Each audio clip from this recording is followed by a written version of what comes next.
एक दिन हजरत इब्राहीम अलैहिस्सलाम अल्लाह ताला के हुक्म से सीरिया की तरफ निकल पड़े। चलते चलते नमरूद के मुल्क की सरहद पार करके वो एक नए देश में पहुंच गया। जब वो खजाना वाजा नाम के मकाम पर पहुंचे तो देखा कि लोग दलदल में बहुत खूबसूरत कपड़ों में सजे हुए एक ही दिशा में भागे चले जा रहे हैं। हजरत इब्राहीम अलैहिस्सलाम को यह मंजर देखकर तज्जुब हुआ। उन्होंने एक आदमी से पूछा, भाई ये लोग कहाँ जा रहे हैं? वो बोला, जनाब 7 दिन से हमारे बादशाह की इकलौती बेटी सायरा खातून अपने पसंद का शौहर चुनने के लिए लोगों को बुला रही हैं। हर दिन महल में एक बड़ा जलसा होता है, मगर अब तक किसी को पसंद नहीं किया। ये सुनकर हजरत इब्राहीम अलैहिस्सलाम के दिल में भी तमन्ना जागी, चलो मैं भी देखूं क्या मामला है। अभी उन्होंने इरादा ही किया था, तभी अल्लाह रब्बुल आलमीन की तरफ से एक आवाज आई, ए इब्राहीम तुम उस जलसे में जाओ, क्योंकि मेरा फैसला ये है उस राजकुमारी का निकाह मैं तुम्हारे साथ करवा दूंगा। अल्लाह का हुक्म मिला तो हजरत इब्राहीम अलैहिस्सलाम राजमहल की तरफ चल पड़े। थोड़ी ही देर में वो एक बड़े जनसमूह में पहुंच गए। इतनी भीड़ कि आगे तो क्या बीच में भी जगह नहीं थी, तो उन्होंने पीछे जाकर एक खजूर के पेड़ के नीचे खड़े हो गए। फिर थोड़ी ही देर में बेहद हसीन नूरानी चेहरा लिए राजकुमारी सायरा खातून अपनी सहेलियों के साथ मंच पर आई। उसके हाथ में था हीरे मोती से जड़ा एक ताज। वो एक एक करके हर आदमी को देखने लगी, मगर किसी पर उसकी नजर नहीं ठहरी। आखिर में वो पीछे की तरफ आई और अचानक उसकी नजर रुक गई। हजरत इब्राहीम अलैहिस्सलाम, क्योंकि उनके माथे पर चमक रहा था नूर मोहम्मदी सल्लल्लाहु अलैहि वसल्लम, ऐसा नूर कि पूरी महफिल रोशन हो गई। सायरा खातून की नजर बस उसी नूर पर ठहर गई। उसकी सांस थम सी गई और फिर कदम दर कदम वो हजरत इब्राहीम के सामने आकर रुक गई। यहीं से शुरू हुई एक पाक और मुकद्दस कहानी जिसे अल्लाह ताला ने खुद तय किया था। इब्राहीम अलैहिस्सलाम के माथे पर जो नूर था, उस नूर की चमक देखकर राजकुमारी सायरा जैसे मोहित सी हो गईं। उनकी नजरें बस इब्राहीम अलैहिस्सलाम पर ही टिक गईं। कुछ पल यूं ही उन्हें देखती रह गईं और फिर अचानक उन्होंने अपने हाथों से मोती मुक्ता जड़ी शाही ताज उठाई और धीरे धीरे मुस्कुराते हुए वो ताज इब्राहीम अलैहिस्सलाम के सर पर सजा दिया। जैसे ही ताज उनके सर पर रखा गया, पूरा दरबार तालियों की गूंज से भर उठा। हर तरफ से आवाजें आने लगीं, मुबारक हो, मुबारक हो। राजकुमारी की सहेली और पहरेदार दौड़ते हुए आए और राजकुमारी के हुक्म से इब्राहीम अलैहिस्सलाम को उठाकर गुस्ल खाने की तरफ ले गए ताकि उन्हें राजसी अंदाज में सजाया जा सके। कुछ ही देर में खबर राजा तक पहुंची कि उसकी इकलौती बेटी राजकुमारी सायरा ने अपना बर चुन लिया है। यह सुनते ही राजा का चेहरा खुशी से चमक उठा। उसने तुरंत ऐलान किया, जल्द से जल्द राजकुमारी सायरा का निकाह करवा दिया जाए। हुक्म मिलते ही हर तरफ दावत भेज दी गई। राजमहल लोगों से भर गया। गायक, बाजे, रसोइये सब अपने अपने काम में लग गए। राजमहल के कोने कोने में रौनक ही रौनक फैल गई। और फिर हजरत इब्राहीम अलैहिस्सलाम को शाही लिबास पहनाया गया। वो तो वैसे भी अपने जमाने के सबसे खूबसूरत इंसान थे, लेकिन जब उन्होंने वो राजसी पोशाक पहनी तो उनकी रोशन सूरत और भी नूरानी लगने लगी। लोग दंग रह गए। ऐसी सूरत तो शायद आसमान से कोई फरिश्ता ही लेकर आया हो। हर जुबान से बस एक ही बात निकली, राजकुमारी सायरा ने तो सच में अपने लिए लायक बर चुन लिया है। थोड़ी ही देर में राजा ने दोनों को एक सुनहरे सिंहासन पर बिठाया और दरबार के सब लोग झुककर सलाम करने लगे। फिर पूरे मुल्क में खुशियां फैल गईं। ढोल, नगाड़े, नाच गाना, पूरा महल जैसे खुशी से कांप उठा। जब सब थम गया तो राजा के हुक्म से एक मुस्लिम आलिम को बुलाया गया और उनके हाथों हजरत इब्राहीम अलैहिस्सलाम और बीबी सायरा का निकाह अदा हुआ। क्या ही शानदार महफिल थी वो। हर तरफ खुशबू, रोशनी और दुआएं। इसके बाद इब्राहीम अलैहिस्सलाम राजकुमारी के शौहर बनकर उस पूरे राज्य में इज्जत और सम्मान के मालिक बन गए। हर वक्त उनके चारों तरफ नौकर चाकर, गुलाम और दासियां हाजिर रहते, उनके हुक्म का इंतजार करते रहते। कुछ साल इसी आराम और सुकून में बीत गया। फिर एक दिन अल्लाह रब्बुल आलमीन के हुक्म से जिब्राइल अलैहिस्सलाम हाजिर हुए और बोले, ए अल्लाह के नबी, आपको आपका रब हुक्म देता है कि आप सीरिया, शाम की तरफ हिजरत करें। जब हजरत इब्राहीम अलैहिस्सलाम ने जिब्राइल अलैहिस्सलाम की तरफ से वही की आवाज सुनी तो उनका दिल बेचैन हो उठा। नबूवत की जिम्मेदारी निभाने का जोश उनके अंदर उमड़ पड़ा। उन्होंने फौरन अपने ससुर राजा साहब के पास जाकर कहा, ऐ बादशाह, मैं कोई आम इंसान नहीं हूं। मैं अल्लाह की तरफ से भेजा गया नबी और रसूल हूं। मेरा मकसद ये आराम और ऐशो आराम की जिंदगी नहीं, बल्कि भटके हुए लोगों को अल्लाह का रास्ता दिखाना है। मेरे रब ने मुझे हुक्म दिया है कि मैं यहां से निकलकर सीरिया शाम की तरफ हिजरत करूं। राजा ने जब ये बातें सुनी तो वो खुशी से मुस्कुरा उठे। उन्होंने इब्राहीम अलैहिस्सलाम को रुखसत की इजाजत दी और दुआओं के साथ कहा, जाओ, अल्लाह तुम्हारे साथ हो। फिर इब्राहीम अलैहिस्सलाम अपनी बीवी सायरा और 2 पहरेदारों को साथ लेकर सीरिया की तरफ रवाना हुए। कस्बा दर कस्बा, बस्ती दर बस्ती, शहरों को पार करते हुए वो धीरे धीरे सीरिया की ओर बढ़ते जा रहे थे। 1 दिन और 1 रात की सफर के बाद वो मिस्र की सरहद पर पहुंच गए। वहीं कुछ लोगों से उनकी मुलाकात हुई। उन लोगों ने उन्हें देखकर कहा, आप लोग कहां जा रहे हैं? क्या आप जानते नहीं कि मिस्र का बादशाह बड़ा जालिम और बदकार आदमी है? वो रास्ते रास्ते अपने सिपाही बिठा रखता है ताकि जो भी माल दौलत लेकर गुजरे उससे जबरन छीन लिया जाए, और अगर कोई खूबसूरत औरत दिख जाए तो उसे पकड़कर राजमहल ले जाया जाता है, जहां बादशाह उसका अपमान करता है।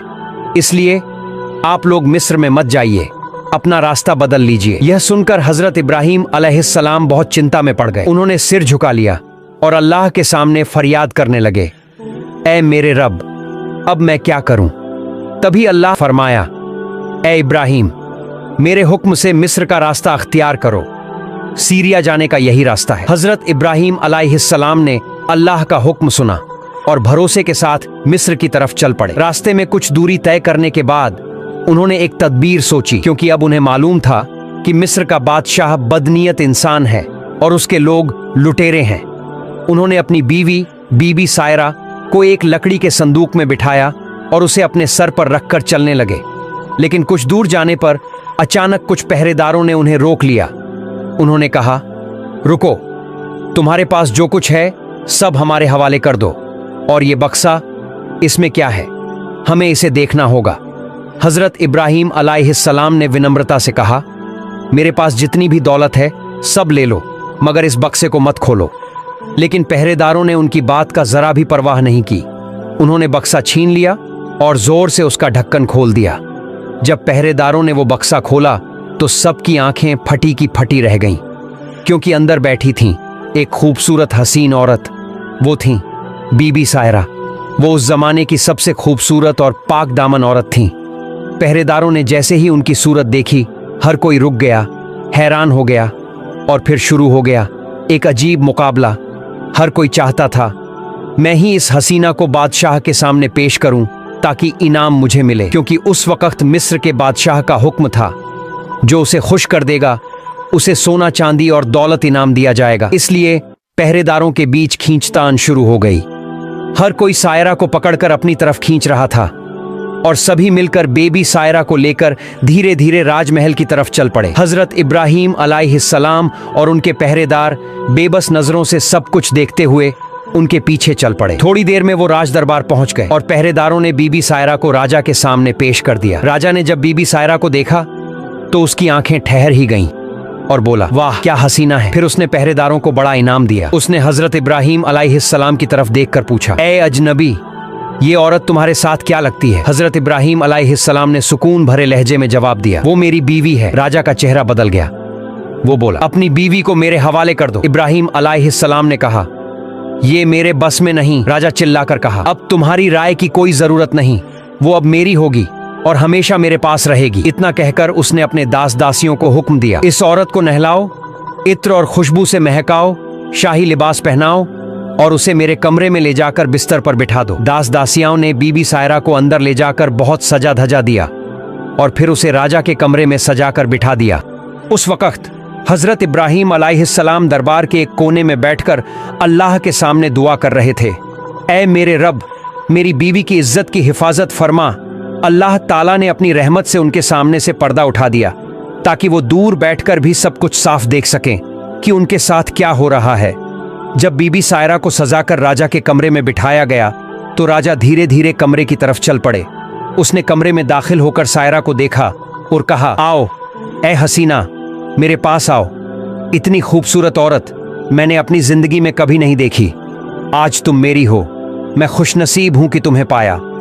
ये कहकर वो आगे बढ़ा और सायरा को छूने की कोशिश की, लेकिन उसी पल अल्लाह का अजाब उतरा। राजा के दोनों हाथ सुन्न हो गए।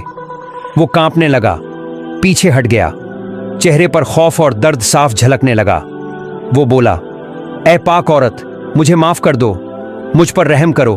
मैं तुझसे तौबा करता हूं, कभी तुझे हाथ नहीं लगाऊंगा। राजा की दर्द भरी हालत देखकर सायरा के दिल में रहम आया। उसने हाथ उठाए और रोते हुए अर्ज की, ए अल्लाह, तू इस रजा को हिदायत दे दे और इसे पूरी तरह शिफा अता फरमा। सायरा की दुआ कबूल हो गई। अल्लाह ताला ने फौरन रजा के हाथ को पूरी तरह ठीक कर दिया। रजा देर तक सायरा को सामने बिठाकर देखता रहा। फिर अचानक जोश में आकर सायरा के करीब आने लगा। वो उसे गले लगाने के लिए आगे बढ़ा, मगर जैसे ही वो सायरा के पास पहुंचा, अल्लाह ताला का गजब उस पर उतर आया। उसके दोनों पांव जमीन में घुटनों तक धंस गए। रजा डर से कांप उठा। वो चीखने लगा, सायरा, मुझे बचा लो, मेरे लिए दुआ करो, मैं तौबा करता हूं। सायरा ने सख्त लहजे में कहा, अल्लाह के साथ मजाक करने की सजा इससे भी ज्यादा भयानक हो सकती थी। मैं तुम्हारे लिए दूसरी बार दुआ नहीं कर सकती। मेरे शौहर एक नबी हैं, हजरत इब्राहीम अलैहिस्सलाम। वो सामने बैठक में हैं। जाओ, उनसे माफी मांगो। मैंने एक बार तुम्हारे लिए दुआ की थी, अल्लाह ने तुम्हें माफ कर दी, लेकिन तूने फिर वही गुनाह दोबारा किया, मेरी तरफ बुरी नजर डाली। अब अगर मेरे शौहर तुम्हें माफ कर दें तो शायद अल्लाह भी तुम्हें माफ कर दे। बेबस रजा ने हुक्म दिया, इब्राहीम अलैहिस्सलाम को अंदर लाओ। नौकर दौड़े और हजरत इब्राहीम अलैहिस्सलाम को हाजिर किया। सबने जब रजा की हालत देखी तो कोई हंसने लगा, कोई हैरान रह गया। लोगों की हंसी देखकर रजा टूट गया, आंसू बहाने लगा और हजरत इब्राहीम की तरफ देखते हुए कहा, ए अल्लाह के नबी, मैंने आपको नहीं पहचाना, मैंने आपकी बीवी को नहीं पहचाना, इसीलिए मैं गुनाह कर बैठा। खुदा की कसम, मेरे लिए दुआ कर दीजिए, अल्लाह मुझे माफ कर दे और मुझे फिर से ठीक कर दे। हजरत इब्राहीम अलैहिस्सलाम ने सर झुका लिया और दिल से उस रजा के लिए दुआ की, या अल्लाह, इसको हिदायत दे दे और इसे अपनी रहमत से शिफा अता कर। दुआ खत्म हुई और सबकी आंखों के सामने मौझा हो गया। रजा का जिस्म बिल्कुल ठीक हो गया। जो हिस्सा जमीन में धंस गया था वो बाहर निकल आया। अब वो रोते हुए हजरत इब्राहीम अलैहिस्सलाम के कदमों में गिर पड़ा। जनाब, मैंने आपकी बीवी के साथ जो बदतमीजी की उसकी सजा आप मुझे दे दीजिए, मगर मुझे तौबा का मौका दीजिए। मैं वादा करता हूं अब जिंदगी में कभी गुनाह नहीं करूंगा। रजा जोर जोर से रोने लगा। उसकी आवाज महल में गूंज उठी। हजरत इब्राहीम अलैहिस्सलाम ने रहमत से भरी नजरों से उसकी तरफ देखा, 2 रकत नमाज अदा की और फिर दिल से दुआ की, या रहमान या रहीम, इस बंदे को माफ फरमा दे। और उसी पल रजा का दिल तौबा से भर गया। रजा की आंखों में आंसू थे। वो सायरा और इब्राहीम अलैहिस्सलाम के मौजे को देखकर दंग रह गया। वो सोच में पड़ गया, ये दोनों कोई आम इंसान नहीं, ये तो अल्लाह के चुनिंदा बंदे हैं। इसलिए उसने दोनों को शाही महल के सबसे ऊंचे और इज्जत वाले मकाम पर जगह दे दी। अब हजरत इब्राहीम अलैहिस्सलाम उस दरबार में सम्मानित सलाहकार के रूप में रहने लगे। उन्होंने सोचा, अगर इस बादशाह को पूरी तरह इस्लाम की तालीम दे दी जाए तो उसके जरिए पूरे मिस्र में इस्लाम का पैगाम फैल सकता है। इसलिए इब्राहीम अलैहिस्सलाम ने अल्लाह ताला से इजाज़त मांगी कि कुछ वक़्त के लिए वहीं रहें, और अल्लाह पाक रब्बुल आलमीन ने अपने नबी की दुआ कबूल कर ली। फिर वो मिस्र के शाही महल में और कुछ दिन रहने लगे। बादशाह को सल्तनत के अहम मसलों पर नसीहतें देने लगे। उन्होंने कहा, राज्य में जुल्म, भ्रष्टाचार, नाइंसाफ़ी और अपहरण हमेशा के लिए ख़त्म कर दो। अल्लाह के कानून के मुताबिक इस मुल्क को चलाओ। बादशाह उनके इल्म और रहमत भरे किरदार से इतना मुतासिर हुआ कि उसने अल्लाह के दरबार में शुक्र अदा किया और इस्लाम कबूल कर लिया। धीरे धीरे पूरे मिस्र में लोग हजरत इब्राहीम अलैहिस्सलाम के हाथ पर इस्लाम कबूल करने लगे। ला इलाहा इल्लल्लाह की सदाएं गूंज उठीं। फिर एक दिन जब मिस्र में इस्लामी हुकूमत कायम हो चुकी थी, हजरत इब्राहीम अलैहिस्सलाम बादशाह से मिलने तशरीफ लाए। उन्होंने नरम लहजे में कहा, ए बादशाह, अल्लाह पाक रब्बुल आलमीन का हुक्म है कि अब मुझे रवाना होना है। अगर आपकी इजाज़त हो तो मैं शाम सीरिया की तरफ सफर करना चाहता हूँ। बादशाह ये सुनकर उदास हो गया और कहा, ए अल्लाह के नबी, मैं आपकी रहमत और आपकी भलाई कभी नहीं भूल सकता। मैं आपको एक तोहफा देना चाहता हूँ। फिर उसने अपने खास लोगों को हुक्म दिया, हाजिरा को महल में लाओ। थोड़ी ही देर में बीबी हाजिरा को हजरत इब्राहीम अलैहिस्सलाम और सायरा के सामने पेश किया गया। बादशाह ने आदर से कहा, ए अल्लाह के नबी, आपने मुझ पर जो रहमत और हिदायत की है उसके शुक्राने के तौर पर मैं ये पाक दामन औरत आपको तोहफे में पेश करता हूँ। प्यारे दर्शकों, यहाँ ये जान लेना ज़रूरी है, यही हाजिरा आगे चलकर वो मुबारक खातून बनी जिनके घर में हजरत इस्माइल अलैहिस्सलाम का जन्म हुआ और जिनकी याद में सफ़ा मरवा की सई और जमजम का इतिहास बना। इसी हाजिरा की नस्ल से हमारे प्यारे नबी रहमतुल्लिल आलमीन हजरत मोहम्मद सल्लल्लाहु अलैहि वसल्लम तशरीफ लाए। असल में बीबी हाजिरा कोई साधारण दासी नहीं थीं, वो एक उच्च वंश की शरीफ औरत थीं, मगर उस जमाने में जंग में हारने वाले मर्द औरतों को गुलाम और दासी बना लिया जाता था।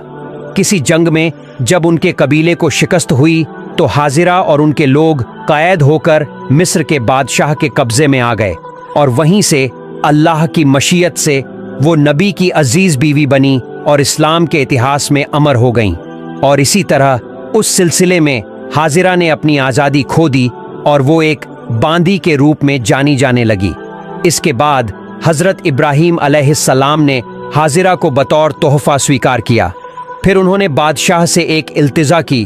उन्होंने कहा, ए अजीम बादशाह, चूंकि अब मैं मिस्र छोड़कर शाम सीरिया की तरफ रवाना होने वाला हूं, मेरे दिल चाहता है कि रवाना होने से पहले मैं इस मुल्क के लोगों को कुछ आखिरी नसीहत देना चाहता हूं। बादशाह ने ये बात सुनी और फौरन पूरे मुल्क में ऐलान करवा दिया, एक खास दिन तमाम लोग, खास तौर पर रईस, अमीर और बड़े बड़े अफसर एक मैदान में जमा हों जहां अल्लाह के नबी इब्राहीम अलैहिस्सलाम उनसे खिताब करेंगे। फिर वो दिन आ पहुंचा। पूरा मिस्र सिमट आया उस मैदान में। हर तरफ भीड़, सन्नाटा और रूहानी एहसास छाया हुआ था। जब हजरत इब्राहीम अलैहिस्सलाम मंच पर तशरीफ लाए तो चारों तरफ सन्नाटा छा गया।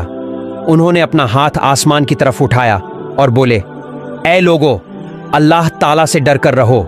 जुल्म, नाइंसाफी, लालच, इन सब से दूर रहो।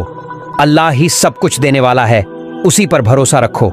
उनकी आवाज में ऐसी रूहानियत थी कि मैदान में बैठे हर शख्स की आंखें नम हो गईं। लोगों के दिल कांप उठे। हर जुबान से निकला, हम वादा करते हैं ए अल्लाह के नबी, हम जिंदगी भर इस्लाम के रास्ते पर कायम रहेंगे। जब ये रूहानी मजलिस खत्म हुई, हजरत इब्राहीम अलैहिस्सलाम ने सजदे में झुककर अल्लाह ताला का शुक्र अदा किया और बोले, ऐ मेरे रब, तूने अपनी रहमत से इन लोगों के दिलों में रोशनी भर दी। फिर वो धीरे धीरे बादशाह के साथ महल की तरफ रवाना हुए। चेहरे पर सुकून था, आंखों में नूर था। अगले ही दिन हजरत इब्राहीम अलैहिस्सलाम ने बादशाह और तमाम देशवासियों से विदा लेने की तैयारी की। महल में सन्नाटा छा गया था। हर चेहरा उदास, हर नजर में मोहब्बत और एहतराम झलक रहा था, क्योंकि वो जा रहे थे अल्लाह के नबी, जिन्होंने मिस्र को अंधकार से निकालकर ईमान की रोशनी में डुबो दिया था। प्यारे दोस्तों, हमारी कहानी यहीं समाप्त होती है। अगर आपको यह वीडियो अच्छी लगी हो तो इसे लाइक करें और कमेंट बॉक्स में आमीन जरूर लिखें। इस्लाम का पैगाम पूरी दुनिया में फैले, इसी नेक मकसद से वीडियो को शेयर भी जरूर करें। और हाँ, अगर आप हमारे चैनल पर नए हैं तो चैनल को भी सब्सक्राइब करें। अल्लाह हाफिज।